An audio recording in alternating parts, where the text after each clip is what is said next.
Pues encantado de estar por aquí de vuelta en este escenario tan lujoso. Siempre digo que jugáis con desventaja en Valencia porque esto no lo tiene en ningún otro sitio en España, un lugar como este.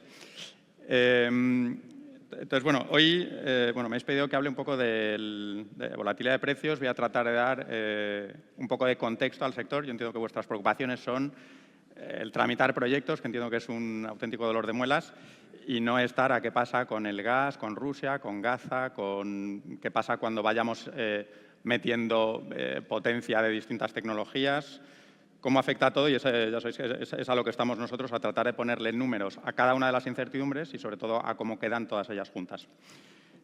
Entonces, voy a hablar muy brevemente de combustibles, por dónde vemos el mix de capacidad, qué ha pasado a los precios en el año 2024, con algún enfoque un poco distinto de lo que veréis más allá de ir y ver qué ha pasado. Nos metemos mucho en por qué pasa lo que pasa, cuánto hay de esperable, cuánto hay de atípico, y luego qué perspectivas y recomendaciones un poco genéricas para el sector en general, tanto para el regulador. Hay muchísima regulación, se ha hablado mucho hoy y en todo foro de que hay que hacer cosas, pues cuál es un poco nuestra recomendación de por dónde tirar en las regulaciones que están por salir y recomendaciones un poco para el sector.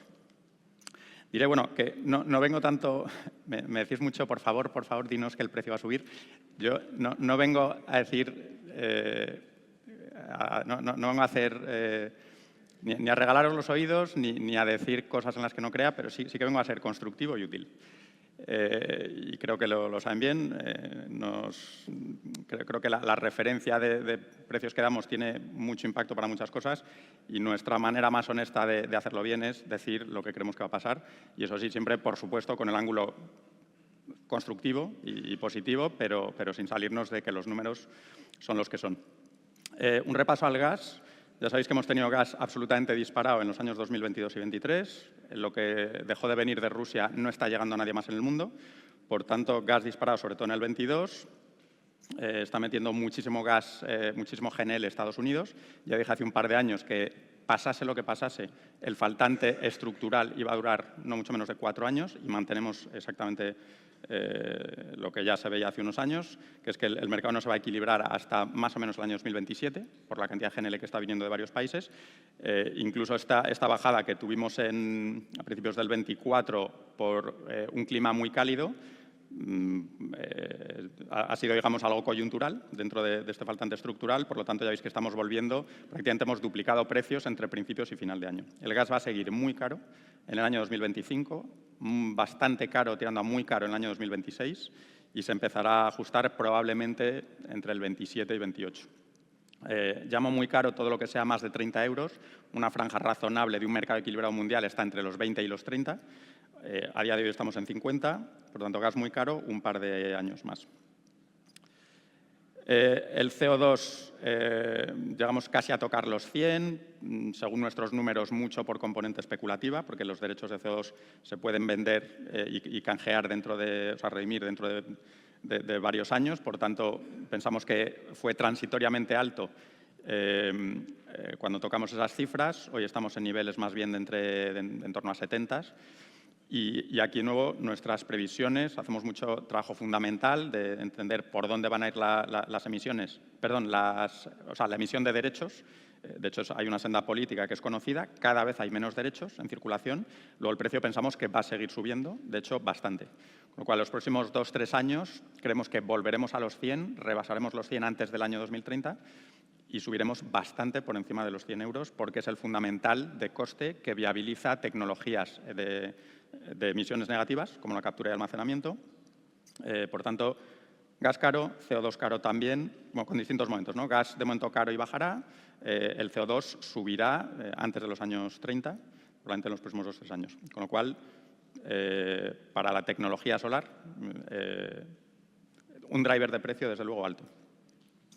Sobre potencia instalada, comentar primero la parte histórica y ahora hablamos de futuro. La parte histórica, estamos en récord absoluto, ya lo estáis viendo, todos los que construís y desarrolláis por aquí. Se han construido en los últimos 2 años cerca de 6 gigavatios de utility scale y aunque el autoconsumo está bajando, 1,8 en 2023, 1,2 gigavatios en el año 2024, con lo cual entre las dos estamos haciendo más de 7 gigavatios. Se ha hecho sobre todo merchant, por gas alto y hidraulicidad muy seca. Ahora veréis que ha contribuido mucho lo que ha pasado en el año 2022 y 2023 a la hidraulicidad para, digamos, encarrilar unas inversiones que ya no tienen vuelta atrás y que se van a producir en los próximos años como consecuencia de lo que pasó en el 22 y 23 y las decisiones tomadas en 22 y 23. Ha habido subastas, aunque curiosamente no hay ningún megavatio bajo las subastas, pero creo que sí que han sido positivas para posibilitar un desarrollo en los años 2021 antes de que conociésemos todos lo que iba a pasar con Ucrania. Ha habido muchos PPAs y ha habido mucha financiación con y sin PPAs. La financiación sin PPAs ahora podemos decir que se ha acabado del todo. Pero claro, es lo que ha permitido llegar a estos niveles de instalación. El autoconsumo, pues lo mismo, ha habido no solo mucho ahorro y tranquilidad y mucho compromiso de ESG, sino que encima ha habido ayudas, que ya sabéis que se han terminado ahora, salvo las del IBI, que seguirán. Pero bueno, todo esto es lo que ha hecho que estemos donde estemos. Ahora, claro, ¿a futuro qué va a pasar? Nadie lo sabe, ¿no? Muchos escenarios posibles, pero ¿qué es lo que pinta el PNIEC? Los 76 gigavatios nacionales, que se convierten en más o menos 72 peninsulares, implican que a partir del año 2025 tendríamos que bajar el nivel utility scale de casi 6 gigavatios a 3,6. El autoconsumo tendríamos que subirlo de 1,2, que se ha hecho el año pasado, subirlo a 1,8. Entre los dos ya veis que suman 5,4. Vamos, ¿no? Entre 5 y 6 gigavatios al año de solar en total. Hoy estamos haciendo 7, pero, es decir, parece posible, ¿no? Parece posible cumplir, incluso superar, porque estas cifras, como todos sabéis, es una fracción de lo que tiene autorización de construcción. No digo ya de lo que tiene acceso a la red y está tramitando el resto de permisos. Claro, problema. Drivers futuros de que esto sea posible, el principal es la demanda. O sea, el sector energético es un puzzle y la base de ese puzzle es la demanda. Problema que vemos al PNIEC, que hay unos niveles de demanda asumida de nueva demanda industrial de vehículo eléctrico, de electrólisis para hidrógeno verde, para usos varios, y de data centers, y por cierto, y de almacenamiento, con los 14 gigas de los que se habla esta mañana, 14 gigavatios de nueva construcción.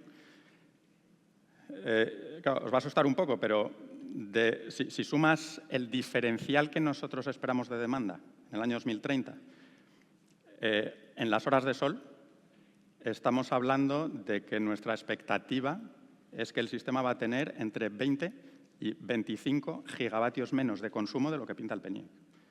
Claro, no estamos hablando de que el PNIEC es ambicioso, que ambicioso suena bien. 25 gigavatios es un poco, yo digo por ahí, es como si alguien te dice que va a correr una maratón en 1 hora y cuarto. Y dan ganas un poco de decir, no has hablado mucho con maratonianos, y creo que no eres bien consciente del ritmo que te estás imponiendo a ti mismo, ¿no? Entonces, la demanda es una variable a monitorizar. Pues si ya veis que incluso tendríamos que reducir un poco bajo una hipótesis de que se cumple la demanda del PNIEC, imaginaos si la demanda del PNIEC no se cumple del orden de 20 gigavatios, ¿no? Mucha menos electrólisis esperamos, data centers veremos, mucho menos vehículo eléctrico y almacenamiento está un poco en manos del Gobierno en función de la regulación que ponga. Y ahora cuento un poco, dentro de las recomendaciones que damos a unos y otros, hay trabajo para el Gobierno. ¿Qué ha pasado en los años 2022, 23 y 24? ¿Cuánto es algo estadísticamente muy atípico y cuánto era esperable? Pues bueno, ya veis que los años 2022 y 23 fueron muy secos. Lo que veis en barras azules es el load factor medio hidráulico, o sea, la producción en porcentaje respecto a lo instalado. De hecho, el 23 fue extremadamente seco y parece que no fue tan seco porque llovió a finales de año, pero todo el año, durante todas las horas solares, realmente se comportó como un año extremadamente seco. Luego, 2 años secos seguidos. El 24 es verdad que ha sido húmedo.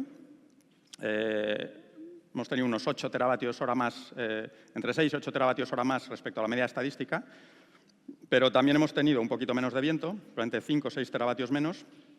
O sea, que ha habido más agua, ha habido menos viento, ha sido un año renovablemente, o sea, a nivel de renovables bastante fuerte, pero nada, no es una cantidad de renovables que viene una vez por siglo, sino ya veis incluso la barra azul, pues que viene más o menos 3 años de cada 10, 3 años una década, podemos esperar un nivel como el del 2024. O sea que la ayuda del 24 podemos esperarla, por decir algo, en el 27 y otra vez en el 30, o en el 28 y en el 31, ¿no? Luego encima, menor agua que cabe esperar este año, probablemente se compense con más viento. Hemos tenido el año pasado más o menos 7% menos de viento que respecto a la media estadística. Luego, esto os va a inquietar un poquito. Esto no es más que dato histórico, presentado de una manera que creo que aporta una información que no es trivial de entender. En este gráfico lo que veis es el año 2024, los 12 meses, y para cada mes las 24 horas del día.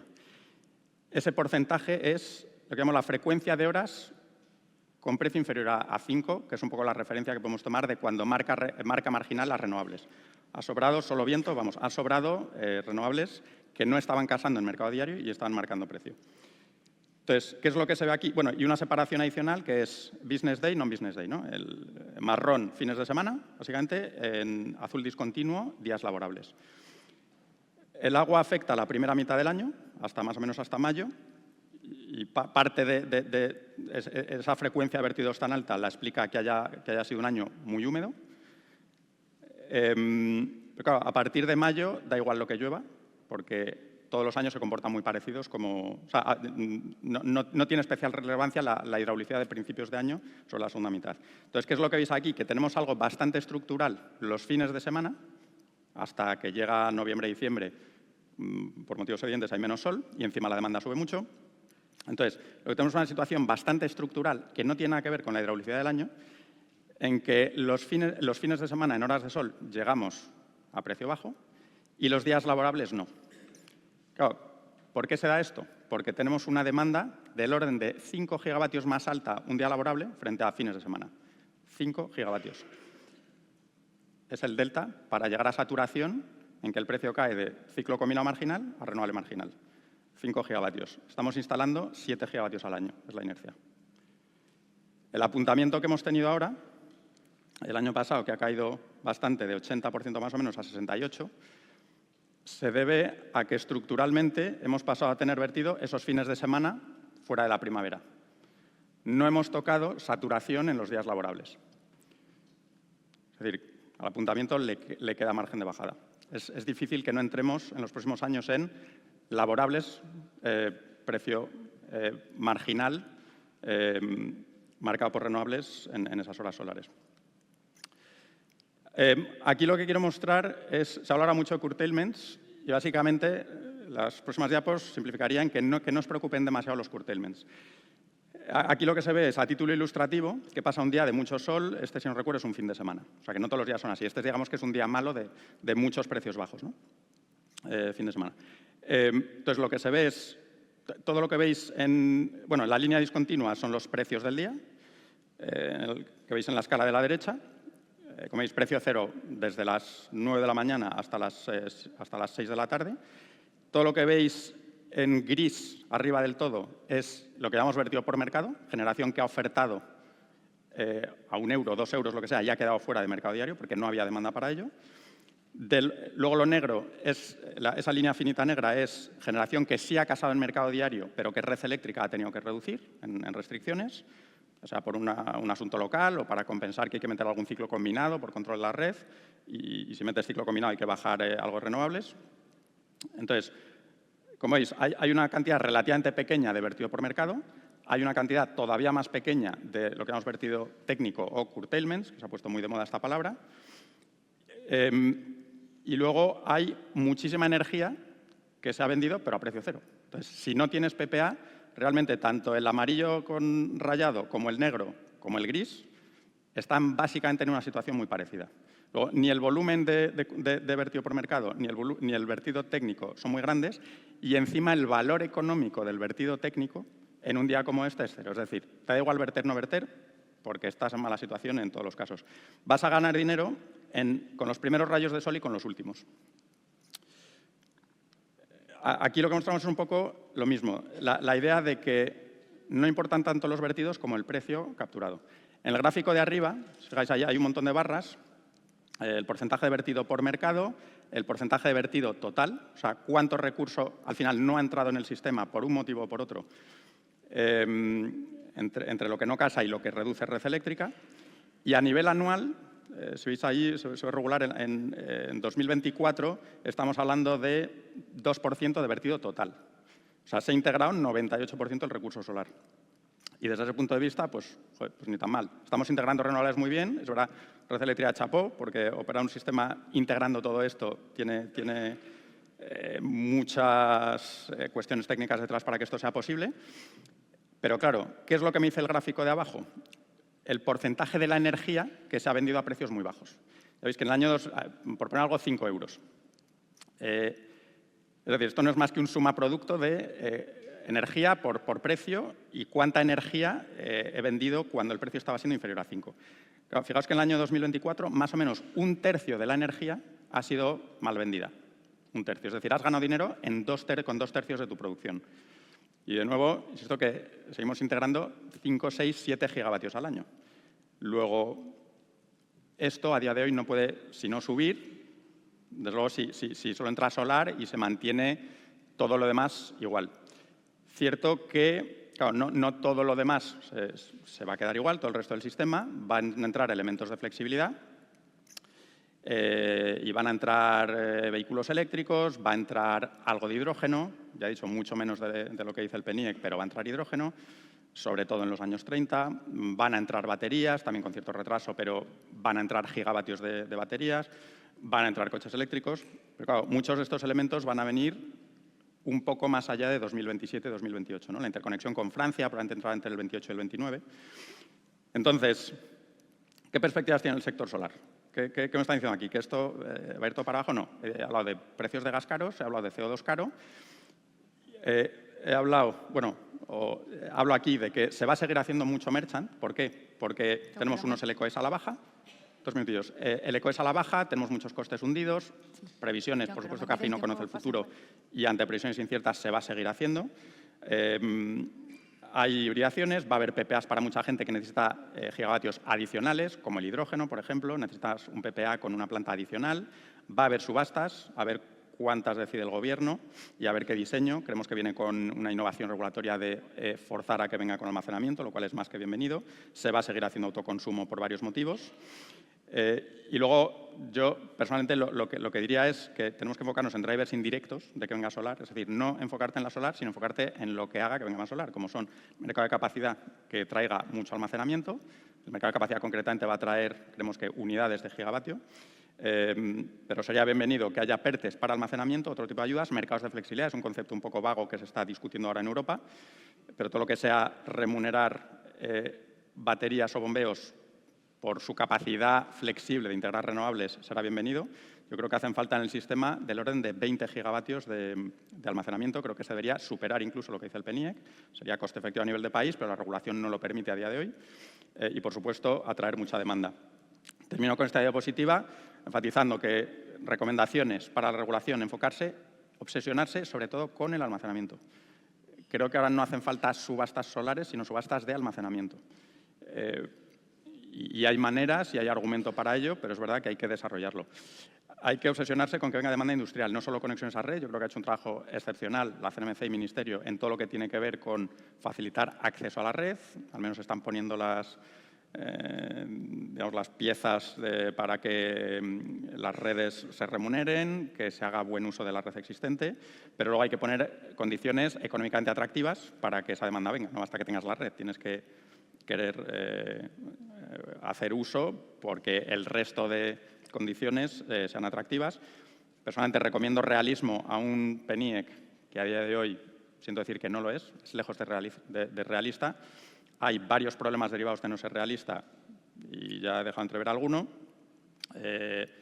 Sería bueno pensar en un PNIEC que tenga encaje físico y económico por cuestión de rentabilidad, por cuestión de empleo, porque más pronto que tarde las realidades físicas se traducen en realidades económicas, con lo cual creo que sería bueno empezar a ser realistas con el sistema para el que nos preparamos. Las subastas, ahora el Gobierno creo que tiene que pensar bien si la hacemos technology neutral, sí o no. No todas las renovables tienen las mismas características, con lo que subastar simplemente por el LCOE me parecería un error. Creo que hay que pensar bien pues eso, ese volumen de cada tecnología. Hay que obsesionarse con que se hibriden proyectos. Yo recomiendo a todo el mundo que está desarrollando proyectos que como mínimo que los prepare para hibridación. Si los números salen en algún momento, adelante, y si no, el desarrollo viene bien tenerlo preparado para ello, para cuando surjan las oportunidades. Hay que pensar varias cosas en el diseño de subastas. Y para el sector solar, con eso termino, pues creo que hay que entender el contexto y los ciclos. Sí terminaría con y me gusta hablar mucho de largo plazo. Nosotros a largo plazo seguimos viendo 100 gigavatios solares en España. En el año 2050 y 60 hay muchísimo coche eléctrico. Hablo mucho de duplicar la demanda eléctrica y realmente vemos una demanda de ese orden. Por tanto, es un sector muy de futuro y lo que hay que entender es los tiempos, ¿no? Se va a hacer hidrógeno, se va a electrificar mucho transporte y calor. Van a seguir incluso estos años, 25, 26, 27, va a haber muchas oportunidades de inversión porque hay paneles muy baratos, ya lo sabréis.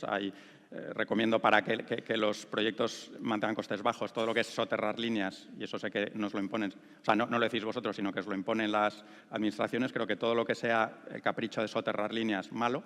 Todo lo que sea encarecer proyectos va a implicar menos proyectos. Pero bueno, los costes con todo están yendo a la baja. Con este punto de interrogación sobre los soterramientos, va a seguir habiendo PPAs de gente que necesita proyectos adicionales, va a haber hibridaciones, va a haber mucho M&A, va a haber autoconsumos porque van a seguir saliendo las cuentas en muchos tipos de consumos.